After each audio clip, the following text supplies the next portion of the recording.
Tariff से कम है, जिससे अमेरिकी बाजार में भारत की निर्यात प्रतिस्पर्धात्मकता में वृद्धि होगी। यह समझौता भारतीय निर्यातकों को विशेष रूप से श्रम प्रधान क्षेत्रों और विनिर्माण में महत्वपूर्ण तुलनात्मक लाभ भी प्रदान करता है।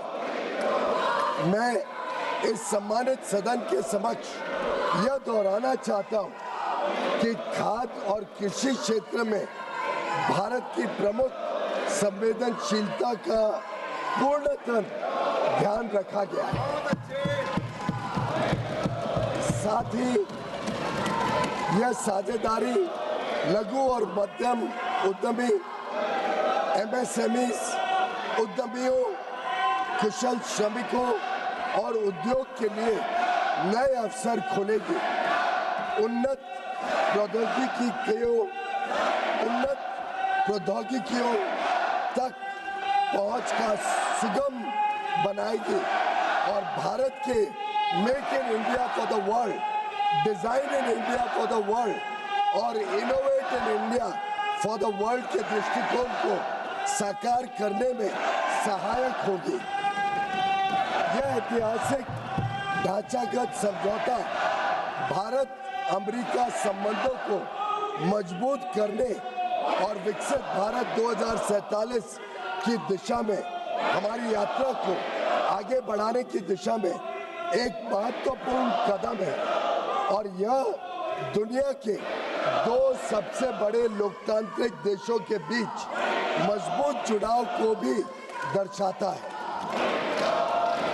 जो स्वाभाविक साझेदार है और साझा समृद्धि के लिए मिलकर काम कर रहे हैं। मैं माननीय सदस्यों को सूचित करना चाहता हूं कि आगे की कार्रवाई के संदर्भ में दोनों पक्ष व्यापार समझौते से संबंधित आवश्यक तकनीकी प्रक्रियाओं को पूरा करने और कागजी कार्रवाई को अंतिम रूप देने के लिए मिलकर काम करेंगे ताकि इसकी पूरी क्षमता का शीघ्रता से लाभ उठाया जा सके। समझौते की विस्तृत रूपरेखा इन प्रक्रियाओं के समापन के पश्चात तुरंत घोषित की जाएगी। माननीय सदस्यों को भारत के ऊर्जा स्रोतों से संबंधित उन मुद्दों की जानकारी होगी जो इस समझौते पर हुई चर्चाओं के दौरान उठाए गए हैं। मैं स्पष्ट करना चाहता हूं, जैसा कि सरकार ने कई बार सार्वजनिक रूप से कहा है कि 140 करोड़ भारतीयों की ऊर्जा आवश्यकताओं की सुरक्षा सुनिश्चित करना सरकार की सर्वोत्तम प्राथमिकता है। वस्तुनिष्ठ बाजार स्थितियों और बदलते अंतर्राष्ट्रीय परिदृश्यों के अनुरूप ऊर्जा स्रोतों में विविधता लाना हमारी इस कार्यनीति का मूल आधार है। भारत की सभी कार्रवाइयां इसी बात को ध्यान में रखकर की जाती हैं।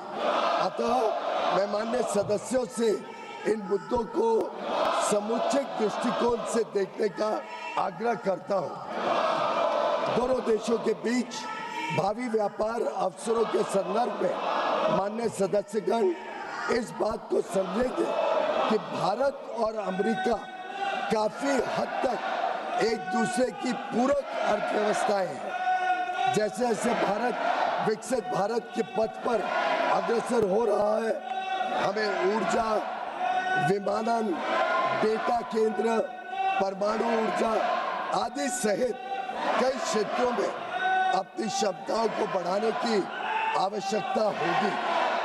अमेरिका इन क्षेत्रों में दुनिया का अग्रणी देश है, इसलिए हमारे लिए इन क्षेत्रों में व्यापार की संभावनाओं पर ध्यान केंद्रित करना स्वाभाविक है, जिससे न केवल हमारी खरीद में बल्कि हमारे अपने निर्यात में भी विस्तार होगा। हमारा अनुमान है कि तुलनात्मक लाभ के परिणाम स्वरूप कई क्षेत्रों में भारत का निर्यात अमेरिका में भी काफी बढ़ेगा।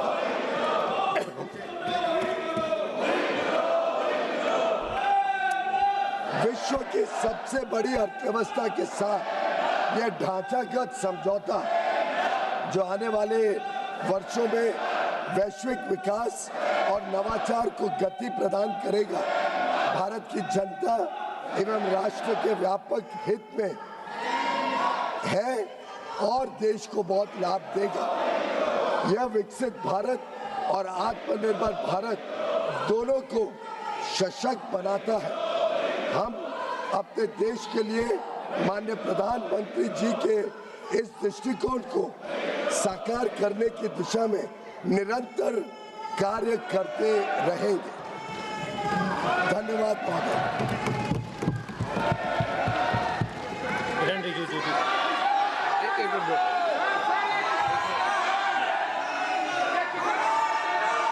माननीय सदस्यगण,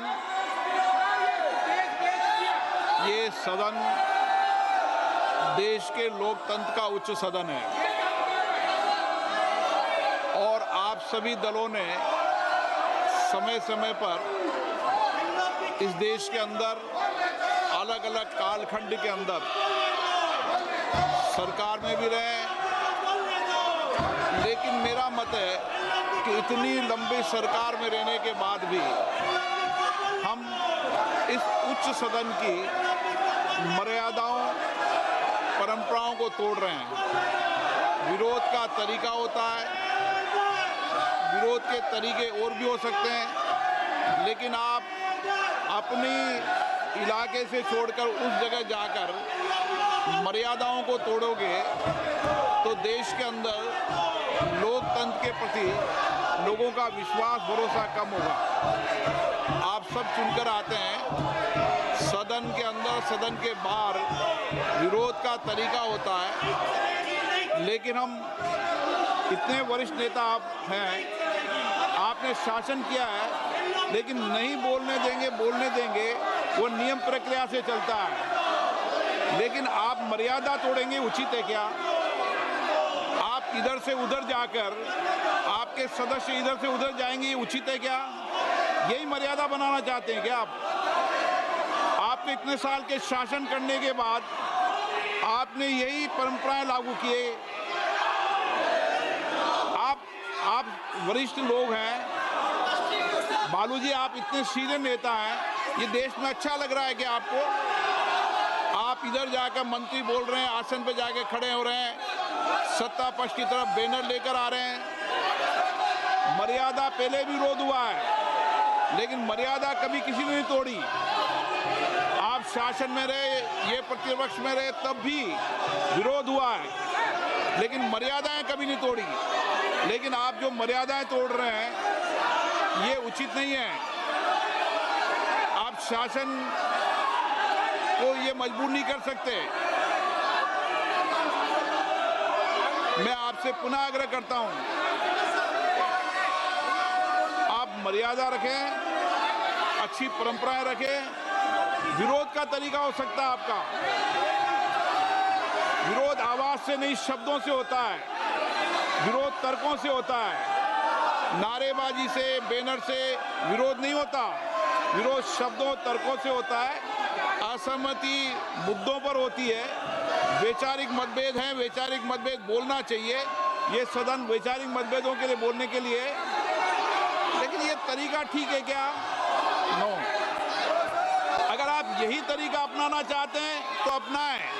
मेरा एज अध्यक्ष के नाते आपसे आग्रह रहता है, सदन से आग्रह रहता है कि सत्ता पक्ष हो चाहे प्रतिपक्ष हो, सदन की मर्यादाओं, परंपराओं को बना के रखें। ये सभागृह आपका है, आप इस सभागृह का जितना अपमान करेंगे, देश आपको देखेगा और आप इस सभागृह की प्रतिष्ठा को गिराने का कृत्य कर रहे हैं।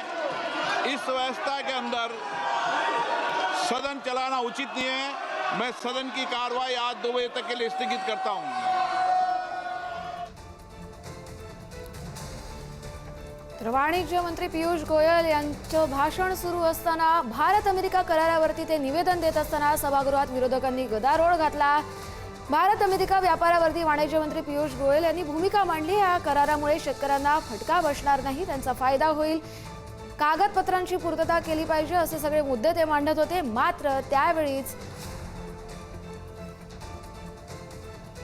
विरोधकांनी प्रचंड मोठा गोंधळ घातला. त्यामुळे लोकसभेचं कामकाज दुपारी 2 पर्यंत तहकूब झालंय.